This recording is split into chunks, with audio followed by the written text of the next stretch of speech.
L'histoire de Sophie, première. Alors aujourd'hui j'avais envie de vous raconter l'histoire de ma toute première cliente. On l'appellera Georgette pour les besoins de l'histoire. Alors Georgette est venue me voir alors que je venais juste de m'installer en tant que toute jeune coach certifiée, maître praticien en PNL. Elle m'avait été envoyée par un des stagiaires justement qui avait participé à la formation avec moi, c'était sa belle-mère.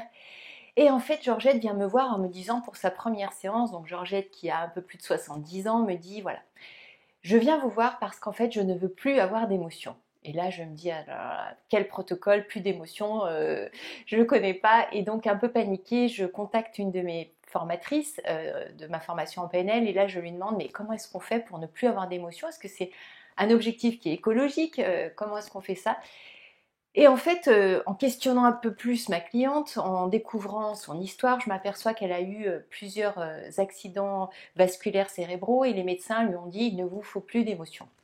Bon, ok, super. Entre la théorie et la pratique, plus d'émotions, simplement plus d'émotions, c'est que soit on est mort, soit on s'est fait lobotomiser le cerveau, mais en dehors de ça, je vois pas trop. Et donc, je le questionne, comme c'est le métier du coach, de justement comprendre à quel endroit se situe le problème. Donc, je la questionne et Georgette, en fait, je m'aperçois que son vrai souci, c'est que ça fait très longtemps qu'elle intervient dans des conseils d'administration, dans des réunions, dans des assemblées, et qu'en fait, à chaque fois qu'elle doit prendre la parole en public, elle panique totalement, ça la met dans des émotions folles, ce qui fait qu'elle perd tous ses moyens et elle me dit en fait, avec ses mots à elle, à chaque fois que je suis sur le devant de la scène, dans mon cerveau c'est tout noir et donc je ne sais plus du tout ce que je dois dire, ce qui m'oblige à un grand travail de préparation, je dois apprendre par cœur chacune de mes interventions. Voilà, et donc j'aimerais bien que vous m'aidiez sur ce problème en particulier. Ok, pas de problème, donc à ce moment-là, on s'occupe de son objectif. Et donc, je fais ce qu'on appelle une recherche de la situation d'origine pour comprendre à quoi est-ce que c'est relié dans son histoire, dans sa chronologie de vie, à quoi est-ce que ce stress d'aujourd'hui qui fait que ça lui demande effectivement beaucoup de préparation, à quel épisode de sa vie est-ce que ça remonte. Et donc, on fait une recherche de la situation d'origine. Si ça vous intéresse, vous pourrez à la fin de cette vidéo cliquer et découvrir la technique que j'ai utilisée. Donc, recherche de la situation d'origine, ça c'est la première étape. Et deuxième étape, on fait ce qu'on appelle un réemprinting en PNL, c'est-à-dire qu'on va réimprimer l'histoire. Comme le cerveau ne fait pas la différence entre le virtuel et le réel, on va créer un deuxième scénario du passé pour que, en fait, il squeeze l'histoire qui n'est pas très aidante et qui garde la deuxième option, qui est une nouvelle histoire qu'on a créée, qui est bien plus aidante pour le fonctionnement de la personne. Donc on fait une recherche de la situation d'origine et les mots sont toujours très importants. Écoutez bien, hein, elle ne dit pas je suis stressée, elle ne dit pas non, elle dit à chaque fois que je suis sur le devant de la scène, dans mon cerveau c'est tout noir et je perds mes moyens. Je ne sais plus quoi dire. Donc on fait une recherche de la situation d'origine, elle ne sait a priori pas du tout à quoi ce stress peut la renvoyer. Et donc, je pose ma main sur son genou en la guidant de ma voix. Ça, c'est une technique qui marche à tous les coups. En quelques secondes ou quelques minutes, on a comme ça une situation qui remonte. Et donc, on pose ce qu'on appelle l'encre sur son genou. Je mets ma main et donc je lui pose la question, voilà, tout en restant en contact avec ce que vous ressentez maintenant, je vous propose de remonter le temps jusqu'à une situation plus ancienne, etc., etc., la situation d'origine. Et là, en fait, elle me dit, ah oui, je vois quelque chose, j'ai 5 ans, 5 ou 6 ans, et en fait, je suis en école primaire ou maternelle, et c'est le spectacle de fin d'année. On a répété plusieurs fois dans l'école, mais jamais dans le théâtre lui-même. Et là, en fait, ce que je vois, c'est le jour de la représentation finale. Je dois chanter sur la scène du théâtre. Et en fait, je me trouve sur la scène, le rideau s'ouvre, et en fait, je suis éblouie par les projecteurs. Je ne vois plus rien, c'est tout noir. Et à ce moment-là, en fait, il n'y a aucun son qui sort de ma voix. Je suis trop impressionnée et je sens que la maîtresse qui est derrière moi, en fait, essaye de me faire chanter, parler, qu'il se passe quelque chose. Et donc, ce qu'elle fait, c'est qu'elle me met un coup de pied aux fesses pour que je réagisse.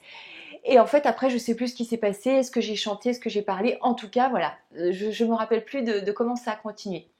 Comprenez bien ce qui se passe dans le cerveau de Georgette. Depuis ce jour-là, à chaque fois qu'elle rencontre une situation similaire, hein, le cerveau généralisant les apprentissages, à chaque fois qu'elle rencontre une situation similaire, elle rejoue la même histoire, la même réaction émotionnelle. Et donc à chaque fois qu'elle se trouve sur le devant d'une scène, de nouveau dans son cerveau c'est tout noir et elle ne se rappelle plus ce qu'elle doit dire. Donc on fait la reprogrammation, on rejoue une situation qu'elle aurait préférée, peut-être que la maîtresse lui parle, la rassure, etc. Et puis 15 jours plus tard, elle expose des peintures et justement dans cette exposition de peinture, dans son vernissage, encore une fois, elle doit parler devant tout le monde. Et donc, elle va à cette exposition et puis moi, je la retrouve une semaine après pour lui demander comment ça s'est passé justement. Est-ce que quelque chose a changé depuis la dernière fois? Et là, elle me dit, alors écoutez, il s'est passé quelque chose de complètement incroyable. Comme d'habitude, j'avais appris tout mon texte par cœur au cas où.